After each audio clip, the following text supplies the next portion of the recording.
22 సంవత్సరాలుగా విజయవంతంగా కామర్స్ విద్యను అందిస్తున్న విద్యా సంస్థ మాస్టర్ మైండ్. ఆమె గొంతు ఓ అద్భుతం. ఆమె పాట పాడితే అమృతం. చక్కని సీతకి అరచేత గోరింట ఇంత చక్కని చుక్కకే ఇంకెవరో మొగుడంట. అందుకే తన పాటకు ఎంతో మంది ప్రముఖులు మంత్రముగ్ధులయ్యారు. Telugu Indian Idol season 2 winner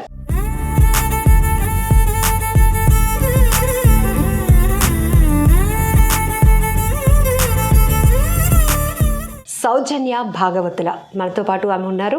మనందరికీ తెలుసు, తను స్క్రీన్ పై పెర్ఫార్మెన్స్ ఇస్తుంటే ఆ పాట వింటుంటే మనలో మనం ఎంత తన్మయత్వం చెందేవాళ్ళమో.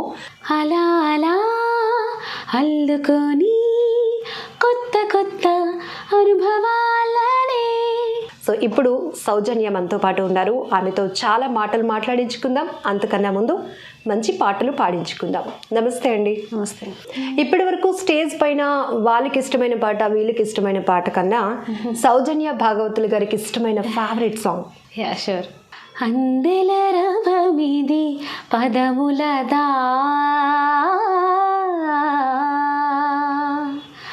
అందెల రవమిది పదములదా, అంబరమంటిన హృదయముదా, అందెల రవమిది పదములదా, అంబరమంటిన హృదయముదా, మృతగానమిది పెదవులదా, అమితానందపు ఎదసడిదా, అందెల రవమిది పదములదా.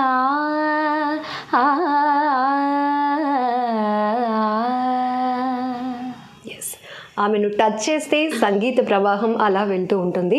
సో తెలుగు ఇండియన్ ఐడల్ ఈ టైటిల్ మీరు ఓన్ చేసుకున్న తర్వాత మీ మైండ్లో మాటలు కన్నా మీ ఫీలింగ్స్ ఒక పాటలో ఎక్స్ప్రెస్ చేయాలి అంటే ఏమొచ్చేది అప్పుడు మీకు? సర్ప్రైజ్ కన్నా మా ఫ్యామిలీ వాళ్ళకి ఇష్టమైన పాట ఒకటి పాడతాను. మా హస్బెండ్కి ఇష్టమైన పాట. ఎస్. రామ చక్కని సీతకి అరచేత గోరింట ఇంత చక్కని చుక్కకే ఇంకెవరో మొగుడంట, రామ చక్కని సీతకి. Super, awesome. ఎందుకంటే ఫస్ట్ మన సక్సెస్ ఏదైనా మన ఫ్యామిలీతోనే మన సెలబ్రేషన్ అనేది ఉంటుంది. సో ఫ్యామిలీ అనగానే వాళ్ళందరికీ ఇష్టమైన పాట ఈ పాట అనమాట. ఎస్. సో మీరు టీవీ స్క్రీన్కి ఎలా ఇంట్రడ్యూస్ అయ్యారు? Before that Telugu Indian Idol ఈ సీజన్లో చాలా చాలా మీకు ఎక్స్పీరియన్స్ ఉంది. సో మెంటర్స్ కానీ గెస్ట్ ఎవరైతే వాళ్ళు మీకు చాలా ఆసమ్ కాంప్లిమెంట్స్ వచ్చాయి.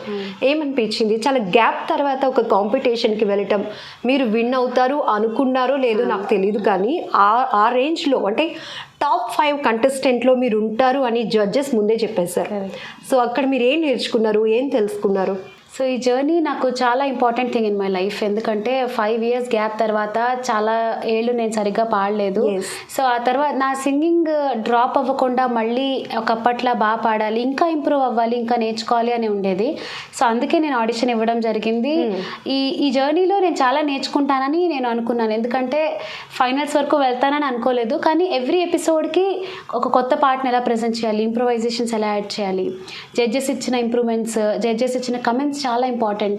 వాళ్ళు చాలా క్లియర్గా ఎక్స్ప్లెయిన్ చేసేవారు ఎక్కడ ఎలా పాడితే బాగుంటుందని. సో అది తీసుకోవడం, orchestra team Sai and Pavan band, amazing genius orchestra వాళ్ళది. సో వాళ్ళు ఇచ్చిన ఇంప్రూవైజేషన్స్ మేము పాడడం కానీ, మా మెంటర్ సాయి మాధవ్ తను ఇచ్చిన టిప్స్ మేము ఫాలో అవ్వడం కానీ, ఇవన్నీ ఏంటంటే ఎవ్రీ ఎపిసోడ్ని చూసుకుంటే నేను జర్నీ స్టార్ట్ చేసిన దగ్గర నుంచి ఎండ్ వరకు నా ఇంప్రూవ్మెంట్ నేను చూసుకున్నాను పర్సనల్గా. సో ఫైనల్కి వస్తానో లేదో ఎక్స్పెక్ట్ చేయలేదు, కానీ స్టార్టింగ్లోనే జడ్జెస్ ఎప్పుడైతే నేను టాప్ 5లో చూద్దాం అనుకుంటున్నాను అన్నారు, I thought it is a responsibility. ఎందుకంటే వాళ్ళకి అంత ఎక్స్పెక్టేషన్ నా నుంచి ఉంది కాబట్టి నేను బాగా పాడాలి, ఎప్పుడు లైట్ తీసుకోకూడదు ఒక ఎపిసోడ్ కూడా అని చెప్పి కొంచెం ప్రాక్టీస్ చేశాను. ఎస్. ఎవరి అమ్మాయి ఇంత చక్కగా పాడుతుంది? ఆల్రెడీ ప్రీవియస్ మీకోసం తెలిసిన వాళ్ళకి మీరు బాగా పరిచయం. ఆల్ ఆఫ్ సడన్ మళ్ళీ ఒక కాంపిటీషన్లో మీరు స్టేజ్ పైన పెర్ఫార్మెన్స్ ఇస్తుండగా మీ హస్బెండ్ మీ పాప ఎంట్రీ ఇచ్చారు. సో ఇంత చిన్న పాప ఉండి ఒక మదర్గా, ఒక వైఫ్గా, తర్వాత పేరెంట్స్, ఇన్ని రెస్పాన్సిబిలిటీస్ ఉన్నాయి కూడా ఈ ఈ ఏదైతే దీంట్లో ఉన్నారో, సో ఈ సీజన్లో ఖచ్చితంగా మీరు ది బెస్ట్గా ఉండడానికి ఎంత హార్డ్ వర్క్ చేయాల్సి వచ్చింది? డెఫినెట్గా అండి, ఎందుకంటే పాపని వైజాగ్లో పెట్టి నేను హైదరాబాద్లో 3 months ఉన్నాను. సో అదొక చాలా టఫెస్ట్ పార్ట్. అన్ని రోజులు నేను పాపను వదిలి ఉండలేదు. సో 1.5 years చిన్న పాప అంటే చాలా వర్క్ ఉంటుంది తనతో. ఎవ్రీ చిన్నది మనం చేస్తూ ఉండేవాళ్ళం. సో అదంతా వేరే మా అమ్మకి కానీ మా అత్తగారు కానీ అప్పచెప్పి నేను అక్కడికి వచ్చాను. సో అదొక కొత్త, అంటే ఏంటి, ఎవ్రీడే రొటీన్ నుంచి నేను సడన్గా వెళ్ళి మ్యూజిక్ అండ్ అదొక్కటే ప్రాక్టీస్ చేయడం, రిహార్సల్కి వెళ్ళడం చాలా కొత్తగా అనిపించింది ఇనిషియల్లీ. కొంచెం సరే ఇప్పుడు దీనిలో దిగాను, ఇది ప్రాబ్లీ నా last chance in my life. ఈ తర్వాత మళ్ళీ ఛాన్స్ దొరుకుతుందో లేదో ఇలాంటి కాంపిటీషన్లో పాడడం.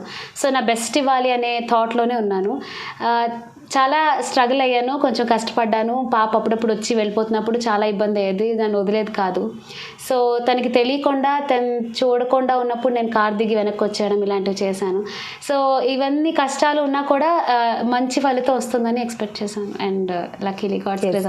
చాలామంది సింగర్స్ని చూసాం. సో ఇలా కాంపిటీషన్స్ ఉన్నప్పుడు ఒక్కొక్కరు కొంతమందిని ఓన్ చేసుకుంటారు. అంటే వాళ్ళ ఎక్స్పెక్టేషన్స్, ఎస్ ఈ అమ్మాయి టాప్ 1లో ఉంటుంది, లేకపోతే టాప్ 2లో ఉంటుంది. ఇలా చూసే వ్యూయర్స్కి ఒక ఎక్స్పెక్టేషన్ మీరు క్రియేట్ చేస్తారు. ఎందుకంటే ఆ లెవెల్ పెంచుకుంటూ సో టీవీ షోస్ అయ్యాయి. తర్వాత చాలామంది మూవీ సింగింగ్కి సంబంధించి కొంతమందికి ఆపర్చునిటీస్ ఎందుకు వస్తున్నాయి, అందరికీ రాకపోవడానికి కారణం అంటే అందరికీ ఏదో ఒక స్పెషల్ మార్క్ ఉంటుంది వాళ్ళ వాయిస్లో. లైక్ మిమ్మల్ని కూడా ఎన్నో సినిమాలకి పాటలు పాడుతుంది ఈ అమ్మాయి అని అనుకున్నారు చాలామంది. సో ఎందుకు రేర్గానే మీకు అసలు ఒక్క సాంగ్ మాత్రమే మూవీలోనికి వచ్చింది? ఐ థింక్ అది ఎవరి వాళ్ళ సిచ్యువేషన్స్ వల్ల వస్తుందండి. నా కేసులో ఏంటంటే, నేను ఈ ఒక్క పాట అర్జున్ రెడ్డి పాట పాడాక వెంటనే 1 monthలో నేను పెళ్ళయి హైదరాబాద్ నుంచి మూవ్ అయి పూణే వెళ్ళిపోయాను. సో అక్కడ జాబ్ చేస్తూ ఉండేదాన్ని. జాబ్ అండ్ ఫ్యామిలీ కొత్తగా అదంతా మేనేజ్ చేసుకోవడం. సో దానివల్ల నేను తరచూ హైదరాబాద్ వెళ్ళడం, రికార్డింగ్ చేయడం అన్నది జరగలేదు. సో వచ్చిన ఛాన్సెస్ కూడా నేను టైంకి వెళ్ళలేకపోవడం వల్ల అవి పోయాయి. అలా మెల్లిగా ఒక పాటతో సౌజన్య ఎవరు అన్నది, అసలు అర్జున్ రెడ్డి పాడినప్పుడు కూడా సౌజన్య ఎవరు అని బై ఫేస్ ఎవరికి తెలీదు, వాయిస్ మాత్రమే విన్నారు. సో ఆ సౌజన్య తర్వాత ఎక్కడా కనపడలేదు, ఎవరు అడగడం కూడా మానేశారు.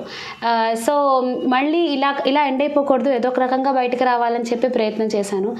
ఐ థింక్ నా కేసులో అయితే నా గ్యాప్ రావడానికి రీజన్ ఈ కోవిడ్, తర్వాత పాప పుట్టడం, నా ఫ్యామిలీ, నేను రెస్పాన్సిబిలిటీస్ తీసుకోవడం. అలాగే వేరే ఒక్కొక్క సింగర్స్కి వేరే వేరే రీజన్స్ ఉండొచ్చు. సో ఎక్కువ అవకాశాలు రావాలి అంటే ఎక్కువగా ఇండస్ట్రీకి దగ్గర ఉండాలి, ఎక్కువగా చాలా డెమోస్ పంపించాలి, మ్యూజిక్ డైరెక్టర్స్తో తరచూ కాంటాక్ట్లో ఉండాలి. సో ఇవి ఎక్కువగా చేసే వాళ్ళకి ఎక్కువ ఛాన్సెస్ ఉంటాయి. ఎస్. సో అర్జున్ రెడ్డి అందులో హార్ట్ టచింగ్ సాంగ్, అంటే కొంత గ్యాప్ తర్వాత కూడా ఫస్ట్ మూవీ సాంగ్ మీకు అవకాశం వచ్చినప్పుడు కూడా ఎవరి అమ్మాయి అని తెలుసుకునే ప్రయత్నాలు చాలానే జరిగాయి. అంటే ఆ వాయిస్ అంతలా ఉంది, అంటే లైక్ అమృతం అంటే అలా. ఒక్కసారి మళ్ళీ అందరికీ రిమైండ్ చేద్దాం అర్జున్ రెడ్డి సాంగ్. షూర్, తప్పకుండా. ఆసమ్. సో అర్జున్ రెడ్డి సాంగ్లో మీకు అవకాశం వచ్చిన తర్వాత చాలా రెస్పాన్సిబిలిటీస్, అంటే మ్యారేజ్ అయింది, పాప, ఇవన్నీ, ఇంకా చిన్నది కూడా పాప. సో మళ్ళీ మిమ్మల్ని మీరు ప్రూవ్ చేసుకోవాలి, మళ్ళీ ఒక్కసారిగా సౌజన్య భాగవతుల స్క్రీన్ పైకి రావాలి. ఎందుకు ఆ థాట్ వచ్చింది? ఎవరైనా మిమ్మల్ని ఇలా ఉండిపోవద్దు, జాబ్ చేస్తూ ఉండిపోవద్దు, మీలో ఒక సింగర్ ఉన్నారు కాబట్టి ది బెస్ట్ సింగర్ని మళ్ళీ బయటకు తీసుకురాని ఎవరైనా చెప్పారా, లేకపోతే మీకే మళ్ళీ ఆ థాట్ వచ్చింది? జాబ్ అంత ఆలోచించలేదు. ఆల్రెడీ 2 years నుంచి నేను బ్రేక్ ఇచ్చున్నాను. అండ్ ఇప్పుడే ఈ సీజన్ అయింది కాబట్టి I think I want to focus only on music this time. And వీలైనన్ని ప్రాజెక్ట్స్ చేయాలి, వీలైనంత వర్క్ చేయాలి, ఇంకా నేర్చుకోవాలి, ఇంకా రికార్డింగ్స్ ఎక్స్పీరియన్స్ తెచ్చుకోవాలి. సో ఇదంతా నా ఫోకస్ ఉంది. అండ్ ఇంట్లో అయితే చాలా సపోర్ట్ ఉంది, ఎస్పెషల్లీ మా హస్బెండ్ చాలా ఎక్కువ సపోర్ట్ చేస్తున్నారు. అండ్ ఇప్పటికీ కూడా ఇంత రెగ్యులర్గా ఏదో ఒక వర్క్ చేసి పెడుతూ ఉండాలి. నువ్వు ఇది అయిపోయాక నువ్వు రెస్ట్ తీసుకోకూడదు, ఏదో ఒకటి విన్ అయిపోయామని కాదు, you still have to work hard. ఇంకా ఏదైనా వీడియోస్ రికార్డ్ చేయి, ఏదైనా పెట్టు. And who ever is following you, ఇంతమంది నీకు ఓట్ వేశారు, నీ నుంచి ఎక్స్పెక్ట్ చేసి ఓట్ వేశారు. సో వాళ్ళు నీ నుంచి వినాలనుకుంటున్నారు కాబట్టి you should definitely work hard for them అని చెప్పి సపోర్ట్ చేస్తారు. I think I'm very fortunate to have. మీకు ఇన్స్పిరేషన్ ఎవరు? అంటే మీరు చిన్నప్పుడు సింగర్గా, అంటే మీరు ప్రాక్టీస్లో ఉన్నప్పుడు మీరు ఏ సింగర్ని ఇన్స్పిరేషన్గా తీసుకున్నారు? ఎవరు వాయిస్ని బాగా ఇంప్రెస్ అయ్యేవాళ్ళు మీరు? సో నేను అంటే చిన్నప్పటి నుంచి నేను విన్నది బాలు గారి పాటలు, సుశీల్ గారి పాటలు. అసలు నేను పాడడం నేర్చుకున్నది వాణి జయరామ్ గారి పాటలతో. కానీ లైక్ అలా అవుతూ ఉండగా శ్రేయా ఘోషాల్ గారి ఇన్స్పిరేషన్ అయితే నాకు చాలా ఉంది. ఆవిడ పాడే విధానం, ఆవిడిచ్చే డైనమిక్స్ కానీ ఏ పాటకి తగ్గట్టు ఆవిడ మౌల్డ్ చేసుకోవడం అండ్ అన్ని లాంగ్వేజెస్ మీద కమాండ్తో పాడడం, సౌత్ లాంగ్వేజెస్ని కూడా చాలా క్రిస్టల్ క్లియర్గా పలుకుతూ పాడడం. సో అది నాకు చాలా నచ్చింది. So she's my inspiration. అయితే శ్రేయ ఘోషల్ గారు ఒక మంచి పాట, యాక్చువల్గా ఎక్కిమీడా సాంగ్ నేను పాడిన వెంటనే ఆవిడ వీడియో చూడడం జరిగింది. తమన్ సార్ పంపించారు అండ్ ఆవిడ చాలా చాలా మంచి వీడియో రికార్డ్ చేసి పంపించారు నాకు. So she said I really like your voice and toast మీద బటర్ రాసినంతలా అనిపించింది, స్మూత్గా అన్నారు. So I think I can never forget that. ఎందుకంటే షీఈ్ మై ఐడల్. సో తన్ని ఒక గాడెస్ లాగా నేను ఊహించుకున్నాను. బికాజ్ ఆవిడ ఎలా పాడతారనేది చాలా ఫాలో అయ్యేదాన్ని ఆవిడని చూస్తూ. అలానే మీకు అప్రిషియేట్ చేయడం చాలా మై లక్.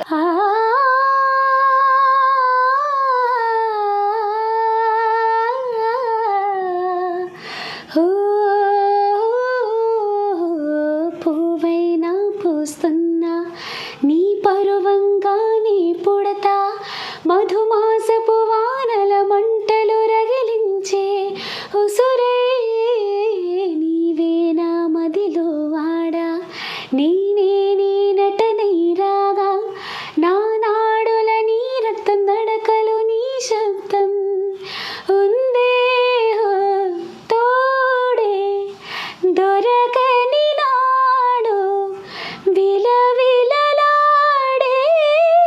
ఒంటరి మీరు ప్రేమించే ప్రేమవా ఊరించే ఊహవా, ప్రేమించే ప్రేమవా పువ్వులే పుష్పించే నేనా అడిగా నన్ను నీవే హృదయం అన్నది ప్రేమించే నా ప్రేమవా ఊరించే ఊహవా. ఇక్కడ సౌజన్య గారి పాట, ఇక్కడేమో స్క్రీన్ పైన ఆ ఇమాజినేషన్. Thank you. సో అంత అద్భుతంగా ఉంది. అండ్ బాలు గారు కానీ జానకమ్మ గారు కానీ అప్పట్లో కొన్ని పాటల్లో ఇమిటేషన్ కూడా ఉండేది. మన లైక్ చిన్న పిల్లల్లాగా లేకపోతే ఏదైనా మిమిక్రీ లాగా ఇలాంటి సౌండ్స్. ఈ మధ్యలో మళ్ళీ ఈ సింగర్ ఎవరు లేకపోతే ఈ మిమిక్రీ ఆర్టిస్ట్ ఎవరు అనే డౌట్ వచ్చేలాగా వాళ్ళ డిఫరెన్సియేషన్ కనిపించేది. లైక్ అలా ఎప్పుడైనా మీకు ట్రై చేయాలనిపించిందా? అదర్ వాయిస్ని ఇమిటేట్ చేయడం కానీ, ఇంకా జనరల్గానే ప్రొఫెషనల్ సింగర్స్కి 2 tones ఉంటాయి అంటారు కదా, అట్లా ఎప్పుడైనా ట్రై చేస్తారా? సో జానక్ గారు డెఫినెట్గా చిన్నపిల్లల వాయిసెస్ పెడతారు. సో ఆ స్టేజ్ మీద పాడినప్పుడు ఆవిడ పాటలు పాడుతున్నప్పుడు డెఫినెట్గా నేను ట్రై చేశాను అలాంటి పాటలు. ఆల్సో నా రికార్డింగ్ ఎక్స్పీరియన్స్ ఒకటి ఉంది. నేను చెప్పాను కదా చిన్న చిన్న జింగిల్స్ పాడుతూ ఉండేదాన్ని, పిల్లల రైమ్స్ పాడుతూ ఉండేదాన్ని ఇంగ్లీష్లో. సో అలా వచ్చినప్పుడు ఒక ఇంగ్లీష్ రైమ్ పాడుతున్నప్పుడు మనకి డిఫరెంట్ వాయిసెస్, అంటే ఆ సీన్లో ఏంటంటే ఒక చిన్న బేబీ ఉంటుంది, ఒక సిస్టర్, ఒక బ్రదర్, ఒక మదర్. ఓకే. సో ఇంతమంది ఇన్ని క్యారెక్టర్స్ వాయిసెస్ నేను ఇచ్చాను అనమాట. సో బేబీకి సిస్టర్కి చిన్న డిఫరెన్స్ పెట్టడం, సిస్టర్కి బ్రదర్కి వాయిస్ డిఫరెన్స్, మళ్ళీ బ్రదర్ నుంచి మదర్కి ఆ మెచ్యూరిటీ పెరగడం. సో ఇలాగ ఒక 4-5 డిఫరెంట్ వాయిసెస్లో నేను పాడేదాన్ని. సో ఆ కాన్వర్జేషన్లో ఏ క్యారెక్టర్ ఆ క్యారెక్టర్ అంటే ఈక్వల్గా లేకుండా చిన్న డిఫరెన్స్ అనిపిస్తుంది పాడాలి. సో ఇది యాక్చువల్గా చిన్మయి సింగర్ చాలా బాగా చేస్తారు. She has very different voices.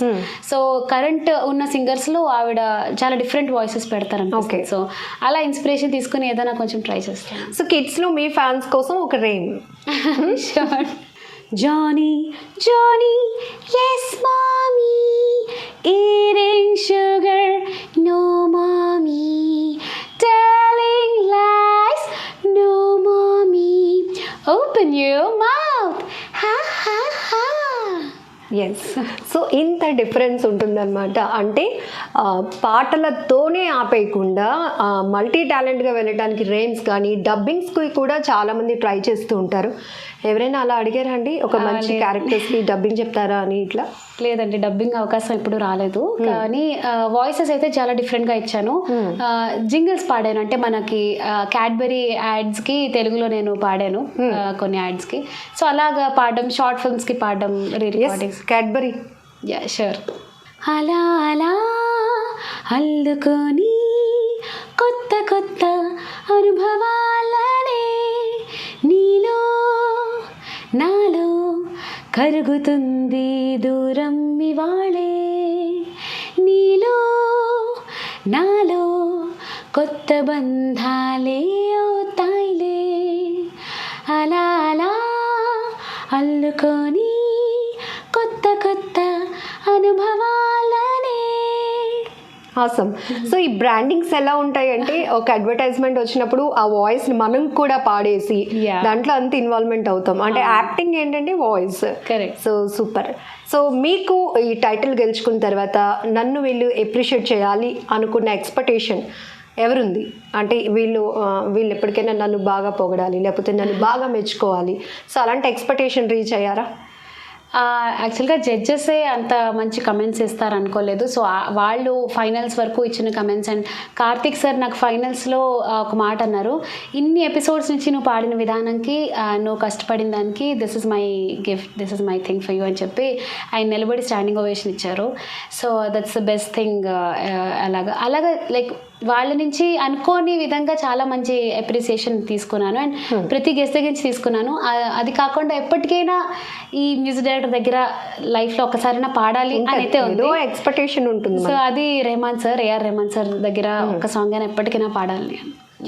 Wish you all the very best అండి. Thank you so much. ఖచ్చితంగా మీరైతే రీచ్ అవుతారని, మీ మీద మీకు ఎంత కాన్ఫిడెన్స్ ఉందో తెలియదు కానీ మీ వాయిస్ పైన మనకి అంత కాన్ఫిడెన్స్ ఉంది, రైట్? Thank you. సో ఫైనల్గా ఒక బ్యూటిఫుల్ సాంగ్తో ఫినిషింగ్ టచ్ ఇద్దాం మన ఇంటర్వ్యూ. షూర్.